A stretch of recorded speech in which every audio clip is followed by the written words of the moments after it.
Hello, this is Elle with This Amazing Life, and I am here with my friend Angela Morel. And as Anna and I picked the topic of tapas, or self-discipline, for the month of January, we started thinking about the people that we know that really inspire us with their self-discipline. And the first person that immediately came to mind was Angela here, and she is an amateur physique competitor, and so I wanted to talk to you about that. Angela, how are you? I'm doing great. Yay. Talk to you, Elle. So walk me through the change in your life that led you to where you are now. Like, was it all or nothing from the beginning, or did you ever think you would be competing in these physique competitions?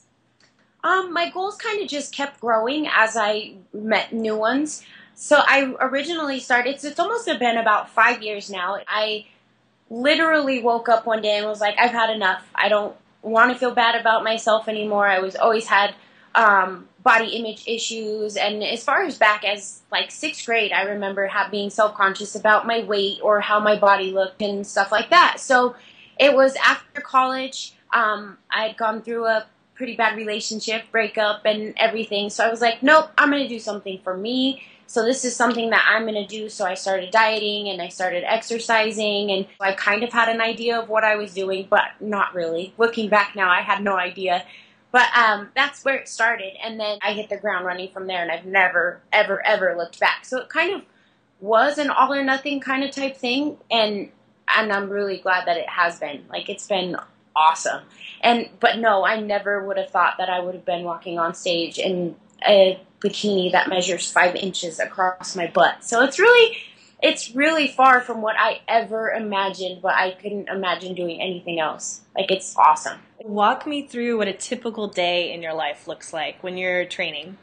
When I'm getting ready for shows, like, I take about 12 to 15 weeks for each show. But I will do, in the beginning, I'll do about 45 minutes of cardio twice a day, plus lift for about an hour. So I'm in the gym from anywhere to 2.5 to 3 hours a day in 3 separate sessions. So it's a lot of time in the gym, a lot of cooking meals. I get up at 5, that's when my first cardio is. And then just every 2 hours I'm eating, and so it's a constant dedication from morning till night. I'm actually in my gym and my kitchen more than I am anywhere else, anywhere. So it's like my 2 favorite places in the world.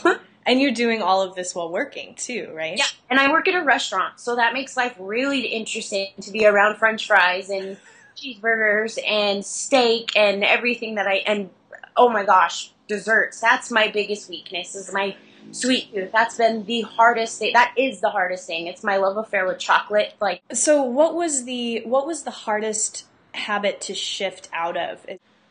definitely the food. It's the dieting part of it. Like, I love being in the gym. I could spend hours and hours and hours in the gym, but if you can't eat properly, like, if you can't eat clean, there's nothing that you can do. You cannot train your diet, which I've learned the hard way.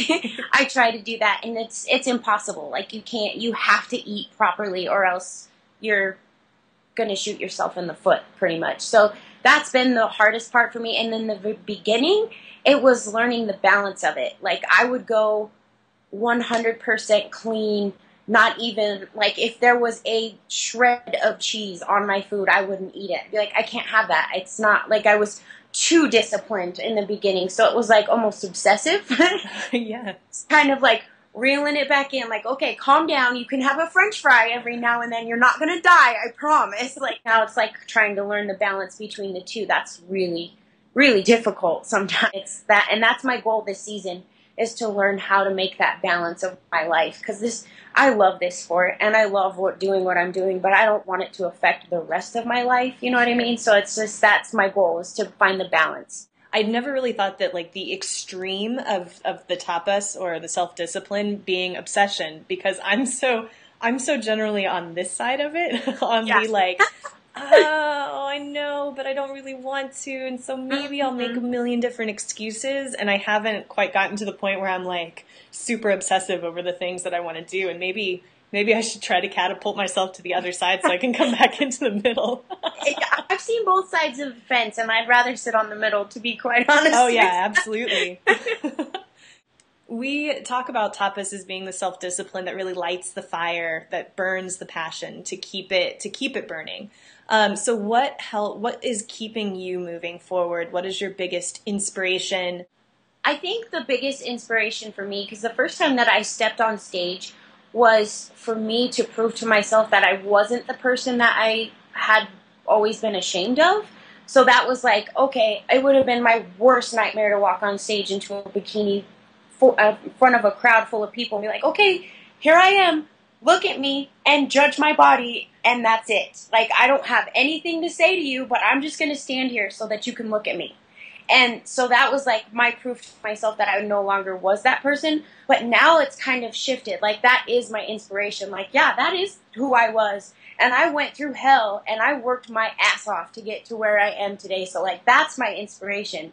Plus, like, I get messages from people all the time, like, holy cow, like, I've been watching you for a couple years, like, just exactly like you did. Like, everything that you're doing is awesome. And so it's like, it really, ever since I was little, I've always wanted to help people. I wanted to be a doctor. I wanted to be a fireman. Like, I always wanted to help people in some way, but I never really found my fit until I started personal training. And I'm like, oh my God, this is everything that I've wanted to do. Like, this is me helping people change their lives, and it's not a job to me anymore. So I'm like, yeah, you can pay me. I don't care. You know, like, it's not about money to me. It's like changing people's lives and being there because I made so many stupid mistakes throughout my journey. So if it's my inspiration is to inspire someone else. So it's like paying it forward. That's I call it my revolution. Like, this is my revolution. Like, I'm going to change the world one person at a time and hope that they can do the same. You know what I mean? So that's my inspiration now.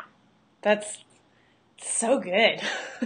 So good. Yeah, if you can inspire one person and then that one person inspires one other person, like, that's how you take over the world. Yeah. It's my revolution. I'm so proud of you. That is Thank you. just incredible. So thanks for talking to me about your self-discipline and your tapas. You've definitely got a fire burning. I love it. Thanks, Elle. And again, thank you so much. Thank you.